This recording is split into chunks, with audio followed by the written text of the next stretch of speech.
Hi mid ഡോക്ടറിൻ്റെ post Malayalam pre മാർക്കറ്റിലേക്ക് എല്ലാവർക്കും സ്വാഗതം. അപ്പം ഫ്യൂണറൽ സർവീസൊക്കെ കഴിഞ്ഞ് വീട്ടിലെത്തി കുളിച്ചു ഒന്ന് റെഡിയായി. ഇതിന് ശേഷമാണ് എന്നാൽ കൈയോടെ വീഡിയോ ചെയ്തിട്ട് കയറി കിടന്നുറങ്ങാമെന്ന് വിചാരിക്കുന്നു. 2 ദിവസമായി ചുമതല ഉറങ്ങിയിട്ട്. അപ്പം ഞാനിങ്ങനെ നിങ്ങളോട് സംസാരിക്കുന്ന നമ്മളൊരു യൂട്യൂബ് ചാനൽ എന്നതിനേക്കാൾ ഉപരി ഒരു ഫ്രണ്ട്സിനോട് സംസാരിക്കുന്ന രീതിയിലാണ് ഞാൻ ഈ ചാനൽ കൊണ്ടുവന്നത്.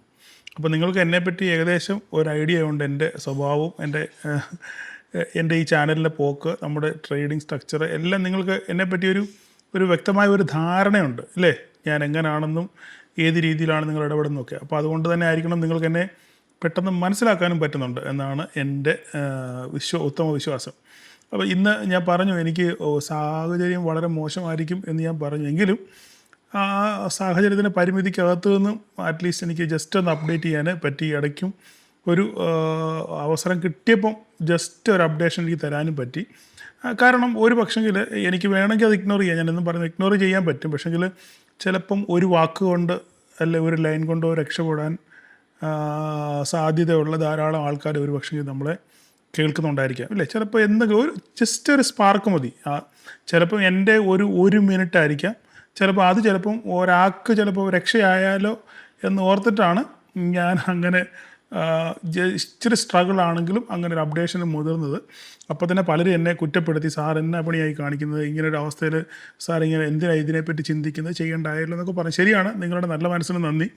ബട്ട് ഞാൻ പറഞ്ഞല്ലോ, ഞാനും ഈ അവസ്ഥയിലൊക്കെ കടന്നു പോയതാണ്. ഒരു ബ്രോക്കറിൻ്റെ ഒരു അപ്ഡേറ്റിന് വേണ്ടിയോ അല്ലെങ്കിൽ എന്തെങ്കിലും ഒരു ഹിൻഡ് കിട്ടാൻ വേണ്ടിയോ ഞാൻ കാത്തിരുന്ന അവസ്ഥകൾ എനിക്കറിയാം. അപ്പോൾ അവരുടെ മാനസികാവസ്ഥ എനിക്ക് മനസ്സിലാവുന്നതുകൊണ്ടാണ് ഞാൻ ഇങ്ങനെയൊക്കെ ചെയ്യുന്നത്. ഓക്കെ, അത് നിങ്ങളും മനസ്സിലാക്കി പെരുമാറും എന്ന് വിചാരിക്കുന്നു. അപ്പോൾ ഇന്നത്തെ മാർക്കറ്റിലോട്ട് വന്നു കഴിഞ്ഞാൽ, ഇന്നത്തെ മാർക്കറ്റിൻ്റെ ഫസ്റ്റ് ഞാൻ ഇന്ന് രാവിലെ ഇട്ട വോയിസ് നോട്ട് നിങ്ങൾക്ക് കേട്ടാൽ മനസ്സിലാവും ഞാൻ എന്താണ് പറഞ്ഞത്. ഞാൻ പറഞ്ഞത് 24,480 എന്ന് പറയുന്ന ഒരു ലൈൻ ഇല്ലേ, 24,480 നമുക്ക് കഴിഞ്ഞ ദിവസങ്ങൾക്ക് മുന്നേ 2 ദിവസം മുന്നേ ഒരു സപ്പോർട്ടായിട്ട് ആക്ട് ചെയ്ത ഒരു ഏരിയയാണ് ഇല്ലേ. നമ്മൾ ആ ഒരു ഏരിയ ക്ലിയർ ആയിട്ട് നമ്മൾ വരച്ചിട്ടിട്ടുണ്ടായിരുന്നു ഡോട്ടഡ് ലൈനായിട്ട്. അപ്പോൾ ഞാൻ പറഞ്ഞത് മാർക്കറ്റ് നമ്മൾ ഇന്ന് ശ്രദ്ധിക്കാനുള്ള ലൈൻ എന്ന് പറഞ്ഞു കഴിഞ്ഞാൽ 24, ഒരു സെക്കൻഡ്,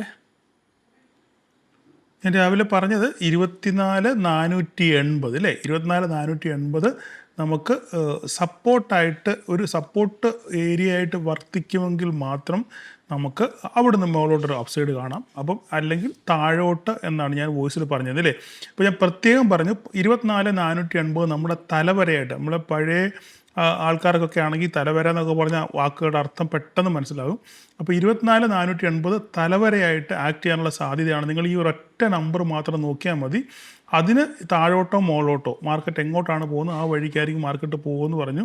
ഞാൻ പറഞ്ഞു ഒരു പരിധി വിട്ട് മാർക്കറ്റ് താഴെ പോകത്തില്ല, പോവുകയാണെങ്കിലും മാക്സിമം 24,340 അവിടുന്ന് മാർക്കറ്റ് റീബൗണ്ട് ചെയ്യാനുള്ള സാധ്യത വളരെ കൂടുതലാണെന്ന് ഞാൻ പറഞ്ഞത്. മാർക്കറ്റ് ഒരു പരിധി വിട്ട് താഴോട്ട് പോകത്തില്ല, നമ്മുടെ ഇന്ത്യൻ മാർക്കറ്റ് ഓവർ റിയാക്ഷൻ ആണെന്നൊക്കെ ഞാൻ പറഞ്ഞിരുന്നു ഇല്ലേ. അപ്പോൾ അതുപോലെ തന്നെ മാർക്കറ്റ് ഫസ്റ്റ് 5 മിനിറ്റ്സ് ക്യാൻഡിലാണ് നമുക്ക് നോക്കിയാൽ മനസ്സിലാകും ഒരു ഡോജി ക്യാൻഡിലുണ്ട്, ഡോജി ക്യാൻഡിൽ ഇല്ലേ.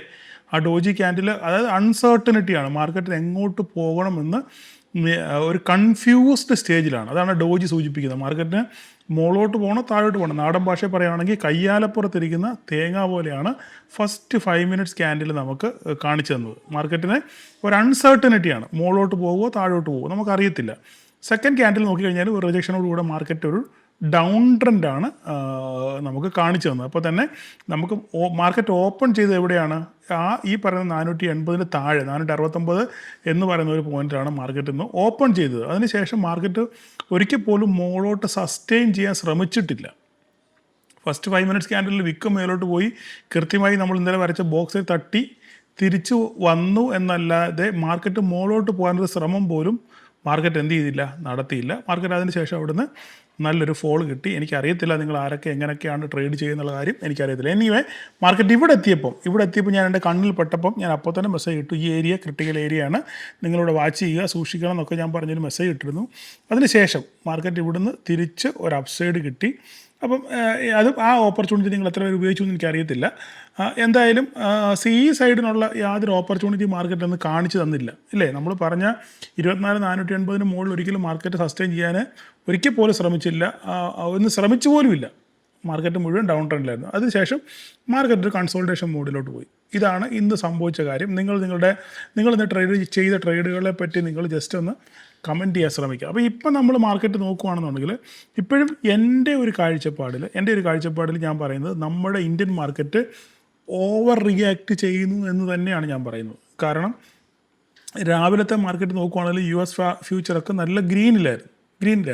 ഇപ്പോൾ തന്നെ ഡൗ ജോൺസ് ഏകദേശം 400 പോയിൻറ്റിനടുത്താണ് ഡൗ ജോൺസ് ഓടിക്കൊണ്ടിരിക്കുന്നത്. ഓക്കെ, പക്ഷേ അപ്പോഴും ഗിഫ്റ്റ് നിഫ്റ്റി അതിനോട് പ്രതികരിക്കുന്നില്ല എന്നുള്ളതാണ് നമ്മളെ നിരാശപ്പെടുത്തുന്ന ഒരു സംഭവം. നമ്മളിപ്പോൾ നോക്കിക്കഴിഞ്ഞാൽ മനസ്സിലാവും, മാർക്കറ്റ് എവിടെയാണോ ഇന്ന് ക്ലോസ് ചെയ്തത് ആ ഏരിയ തന്നെയാണ് മാർക്കറ്റ് നിൽക്കുന്നത്. അപ്പം ഈ നമ്മുടെ US മാർക്കറ്റ് ഇത്രയും ഡൗ ജോൺസ് ഇത്രയും ഒരു 400 പോയിൻ്റൊക്കെ അപ്സൈഡ് പോയിട്ടും ഈ ഗിഫ്റ്റ് നിഫ്റ്റി അതിനകത്തൊരു പ്രതികരണവും കാണിക്കുന്നില്ല ഇതുവരെയായിട്ടും.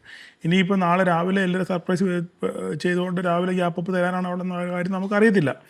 എനിവേ എന്തായാലും അപ്പോൾ ഇന്ന് പലരും ചോദിച്ചു, സാറേ ഇങ്ങനെ ഒരു അൺസർട്ടനിറ്റി നിൽക്കുമ്പോൾ നമുക്ക് ഹെഡ്ജ് പൊസിഷൻ എടുക്കട്ടെ, ഹെഡ്ജ് സ്ട്രാറ്റജി ചെയ്യട്ടെ എന്നൊക്കെ പറഞ്ഞു. പക്ഷേ ഞാൻ ഒരിക്കലും അതിനോടൊന്നും അനുകൂലിക്കുന്നില്ല. ചോദിച്ചവരോടുള്ള മറുപടിയായിട്ടാണ് ഞാൻ പറയുന്നത്. ഞാൻ അതിനോടൊന്നും അനുകൂലിക്കുന്നില്ല. കാരണം അറിയത്തില്ല, അറിയാൻ മേത്ത സംഗതിയെപ്പറ്റി നമ്മൾ അവിടെ എന്താണ്, അത് ഗ്യാമ്പിളിംഗ് ആണ് അല്ലേ.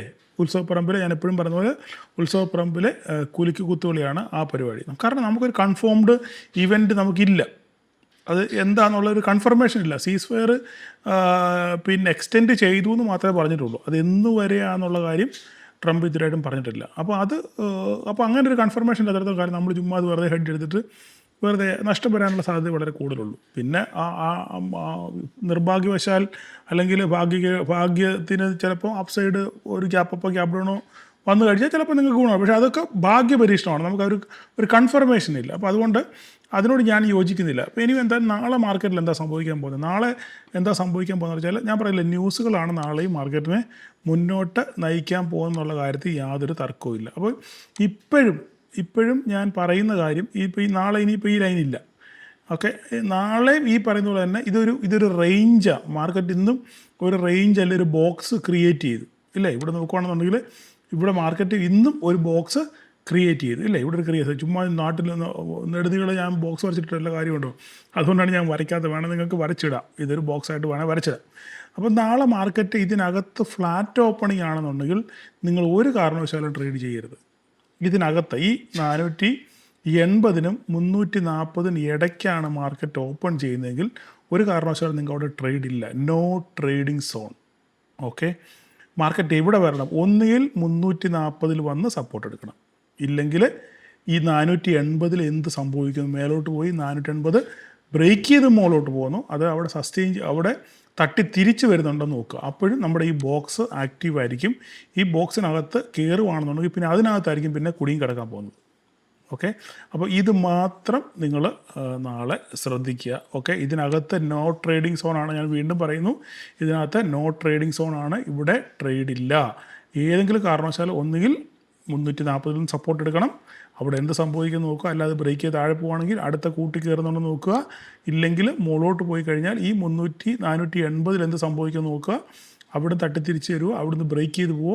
ഇവിടുന്ന് ബ്രേക്ക് ചെയ്യണമെങ്കിൽ നല്ല രീതിയിൽ 15 മിനിറ്റ് ക്യാൻഡിൽ ഇതിൻ്റെ മുകളിൽ സസ്റ്റെയിൻ ചെയ്തെങ്കിൽ 15 മിനിറ്റ് നേരെ സസ്റ്റെയിൻ ചെയ്ത് നല്ല രീതിയിൽ സസ്റ്റെയിൻ ചെയ്തെങ്കിൽ മാത്രമേ നമുക്ക് ഒരു അപ്സൈഡ് പിന്നെയും നമുക്ക് മുകളിലോട്ട് പറയാനേ പറ്റത്തുള്ളൂ. ഓക്കെ, ഇതാണ് നിഫ്റ്റിയെ പറ്റിയുള്ള സംഗതികൾ. അപ്പോൾ നാളെ ഇന്നലെ സാറേ നാളെ എക്സ്പയറി അല്ലേ, സെൻസെക്സിനെ പറ്റി കൂടെ പറയണമെന്നൊക്കെ പറഞ്ഞു. ബാങ്ക് നിഫ്റ്റിയുടെ കാര്യം നോക്കി കഴിഞ്ഞാലും ബാങ്ക് നിഫ്റ്റി ഈ പറയുന്ന പോലെ തന്നെ ഇതിനകത്ത് കടന്ന ഒരു റേഞ്ച് ബോണ്ടാണ് അല്ലേ, ഒരു റേഞ്ച് ബോണ്ട് 57,441, 56,759, ഏകദേശം ഒരു 1000 പോയിൻറ്റിൻ്റെ ഇടയിൽ കടന്ന് കളിയാണ്. അപ്പോൾ അത് എങ്ങോട്ട് ബ്രേക്ക് ചെയ്ത് നോക്കുക, അത് മാത്രമേ എനിക്കിവിടെ പറയാനുള്ളൂ. ഈ നിഫ്റ്റി മിഡ് ക്യാപ്പിൻ്റെ കാര്യം പറയുകയാണെങ്കിലും മിഡ് ക്യാപ്പ് ഈ പറയുന്ന പോലെ തന്നെ ഒരു റേഞ്ച് ബൗണ്ടാണ് മാർക്കറ്റ് ഇല്ലേ, ഒരു റേഞ്ചിനകത്ത് കിടന്ന് കളിക്കുകയാണ്. അപ്പോൾ നാളെ മിഡ് ക്യാപ്പും ഈ പറയുന്ന പോലെ തന്നെ 13,944 അവിടെ എന്ത് സംഭവിക്കുമെന്ന് നോക്കിയതിന് ശേഷം അങ്ങനെ പോവുകയാണെങ്കിൽ മാത്രം ഞാൻ എപ്പോഴും പറഞ്ഞത് 14,118 ഓക്കെ, ഇവിടെ കിടന്ന് ആടിക്കളിക്കുക അല്ലാതെ മാർക്കറ്റ് ഇവിടെ നല്ല രീതിയിൽ സസ്റ്റെയിൻ ചെയ്ത് ഒരു നല്ലൊരു അപ്സൈഡ് മൊമെൻറ്റം കിട്ടിയെങ്കിൽ മാത്രമേ നമുക്കിവിടെ എത്തിപ്പെടാൻ പറ്റത്തുള്ളൂ. ഓക്കെ, അതുപോലെ സെൻസെക്സ് നോക്കുകയാണെന്നുണ്ടെങ്കിൽ സെൻസെക്സും നമ്മൾ വരച്ചൊക്കെ ഇട്ടിട്ടുണ്ട്, ആ വരയിലൊക്കെ തന്നെയാണ് മാർക്കറ്റ് നിൽക്കുന്നത്. ഓക്കെ, അപ്പോൾ ഈ ഞാൻ സെൻസെക്സ് നിങ്ങൾ എന്നോട് ചോദിക്കുന്നവർ നമ്മൾ ഓൾറെഡി ലെവലുകൾ വരച്ചിട്ടിട്ടുണ്ട്, ആ ലെവലുകൾ തന്നെ നിങ്ങൾക്ക് നോക്കി ട്രേഡ് ചെയ്യാം. അവിടുന്ന് വിട്ട് ആ പരിധി വിട്ട് മാർക്കറ്റ് എങ്ങോട്ടും പോയിട്ടില്ല, ശരിയല്ലേ? ആ പരിധി വിട്ട് മാർക്കറ്റ് എങ്ങോട്ടും പോയിട്ടില്ല. അപ്പോൾ ആ ലെവലുകളൊക്കെ വെച്ച് തന്നെ നിങ്ങൾക്ക് കണ്ടാൽ മനസ്സിലാകും മാർക്കറ്റ് നമ്മൾ വരച്ച ആ ഏരിയയിലൊക്കെ തന്നെയാണ് മാർക്കറ്റ് എന്ത് ചെയ്യുന്നത്, സപ്പോർട്ട് എടുക്കുന്നത്, റെസിസ്റ്റൻസ് ഫേസ് ചെയ്യുന്നതൊക്കെ ആ ഏരിയയിൽ തന്നെ. അപ്പോൾ അത് നോക്കി നിങ്ങൾക്ക് നിങ്ങളുടെ യുക്തിപ്രകാരം നിങ്ങൾക്ക് എന്ത് ചെയ്യാൻ പറ്റും ട്രേഡ് ചെയ്യാൻ പറ്റും. അപ്പോൾ ഇതൊക്കെയാണ് ഇന്നത്തെ സംഭവവാസങ്ങൾ. ന്യൂസുകൾ ശ്രദ്ധിക്കുക, എന്താണ് സംഭവിക്കുന്നത് നോക്കുക, ഇറാൻ്റെ ഭാഗത്തുനിന്ന് എന്ത് മറുപടിയാണ് വരുന്നത്, ട്രംപ് എന്ത് ഇപ്പോൾ പറഞ്ഞില്ല, ഞാനിപ്പം ക്യാപ്ഷനിൽ പറഞ്ഞ പോലെ ഒരാൾക്ക് പിരിയിളക്കം, നമുക്കൊക്കെ പിരിമുറുക്കം, ഇല്ലേ? ഓരോ പിരിയിളക്കത്തിന് ഓരോരോ ഡയലോഗ് പറയും, അതിനനുസരിച്ച് എനിക്ക് കൂടുതലൊന്നും വിട്ടു പറയാൻ പറ്റില്ല, കാരണം ഇതൊക്കെ ചിലപ്പോൾ ഒരുപക്ഷെ നമ്മുടെ ചാനലിനെ തന്നെ ബാധിക്കും. അപ്പോൾ അത് ഇല്ലെങ്കിൽ രണ്ട് തെറിയെങ്കിലും പറയാനുള്ള അവസരം ഉണ്ടായിരുന്നു. പക്ഷേ നമ്മളിതൊക്കെ എന്തെങ്കിലും പറഞ്ഞു വെച്ചിട്ട് അവസാനം നമ്മുടെ ചാനലിനെ ബാധിക്കാനുള്ള സാധ്യത വളരെ കൂടുതലാണ്. അതുകൊണ്ടാണ് നമ്മൾ അണ്ണനെക്കുറിച്ച് കൂടുതലൊന്നും പറയാതെ. എന്നാലും ഒരു പിരിയിളക്കത്തിൻ്റെ ലക്ഷണം ഉണ്ടെന്നുള്ള കാര്യം നിങ്ങൾക്ക് എല്ലാവർക്കും അറിയാവുന്ന കാര്യമാണ്, എനിക്ക് മനസ്സിലാകുന്ന കാര്യമാണ്. അപ്പോൾ ഇനി ആ ഇളക്കം എന്ന് നിൽക്കുന്നു എന്നുള്ള കാര്യത്തിൽ ആണ് ഇനി ഉറപ്പ് വരുന്നത്, എന്നാണ് ആ ഇളക്കം നിൽക്കുന്നത് എന്നുള്ളത്. അപ്പം അതുപോലെ തന്നെ ഇൻസൈഡർ ട്രേഡിങ്ങിനെ പറ്റിയും ധാരാളം ന്യൂസുകൾ പുറത്ത് വരുന്നുണ്ട്. ട്രംപും മക്കളും മരുമക്കളും ഒക്കെ ചേർന്ന് നല്ല രീതിയിൽ പൊസിഷൻസ് ക്രിയേറ്റ് ചെയ്ത് ആയിരക്കണക്കിന് ലക്ഷക്കണക്കിന് ഡോളറുകൾ സ്റ്റോക്ക് മാർക്കറ്റിൽ നിന്ന് ഇൻസൈഡർ ട്രേഡിംഗ് വഴി കൊയ്യുന്നു എന്നൊരു റൂമറല്ല, അവിടെ ഇവിടെയും പതുക്കെ പറഞ്ഞു തുടങ്ങി. അപ്പോൾ ഇതിൻ്റെയൊക്കെ ഒരു ഇമ്പാക്റ്റ് ഇനി എന്നാണ് മാർക്കറ്റിൽ കാണാൻ പോകുന്നുള്ള കാര്യം നമുക്ക് അറിയത്തില്ല. എന്തായാലും ഞാൻ ഇപ്പോഴും വിശ്വസിക്കുന്നത് മാർക്കറ്റ് ഒരു പരിധി വിട്ട് താഴോട്ട് ഇനി പോകാനുള്ള സാധ്യത വളരെ, ഞാൻ ഇത്രയും കണ്ണിങ്ങായിട്ട് പറയുന്നതിൻ്റെ പ്രധാനപ്പെട്ട കാര്യം എന്ന് പറഞ്ഞാൽ, ഒരേ കാര്യത്തിൽ നിങ്ങൾക്ക് പല പ്രാവശ്യം അറിയാം, ഒരേ കാര്യത്തിൽ തന്നെ മാർക്കറ്റ് പല പ്രാവശ്യം അങ്ങനെ വീഴാനുള്ള സാധ്യതകൾ, അല്ലെങ്കിൽ ഇപ്പോൾ വീഴും, നല്ല പൂര അടി നടക്കുകയാണെന്നുണ്ടെങ്കിൽ മാർക്കറ്റ് വീഴും, അതിന് യാതൊരു ഡൗട്ടും ഇല്ല. അല്ലാതെ ചുമ്മാ ഇങ്ങനെ അങ്ങോട്ടും ഇങ്ങോട്ടും ഈ ഞാൻ മുമ്പേ പറഞ്ഞ പോലെ വാണിയത്തെ കളിയാണെന്നുണ്ടെങ്കിൽ മാർക്കറ്റ് അതിനോട് ഇനി പ്രതികരിക്കുന്ന ഒരു പരിപാടി വളരെ കുറവായിരിക്കും. മാർക്കറ്റ് പ്രതികരിക്കണം എന്നുണ്ടെങ്കിൽ ഒന്നുകിൽ നല്ല തീർത്തടി നടക്കണം, തീർത്തടി ഒന്നും മുന്നും പിന്നും നോക്കാതെ അടി നടക്കുവാണെങ്കിൽ മാത്രമേ മാർക്കറ്റിൽ ഒരു ഫോൾ പ്രതീക്ഷിക്കൂ. അല്ലാതെ ഇങ്ങനെ ചുമ്മാതെ അങ്ങോട്ടും ഇങ്ങോട്ടും ഓലപ്പാമ്പ് കളിച്ച് ഞാൻ ഇപ്പം വെട്ടും ഇപ്പം കൊല്ലും, മറ്റേ നമ്മുടെ ഇതിനകത്തിലെ ഇത് കാണുമല്ലോ, ഇപ്പം പൊട്ടും എന്ന് പറഞ്ഞ പോലെ അതിനോടൊന്നും മാർക്കറ്റ് പ്രതികരിക്കത്തില്ല. എന്തായാലും അടുത്ത ദിവസങ്ങളിൽ നമുക്ക് നോക്കാം എന്താണ് സംഭവിക്കുന്നുള്ളത്. അപ്പോൾ നാളെ എല്ലാവർക്കും ഒരു പ്രോഫിറ്റബിൾ ഡേ ആശംസിക്കുന്നു. Thank you all.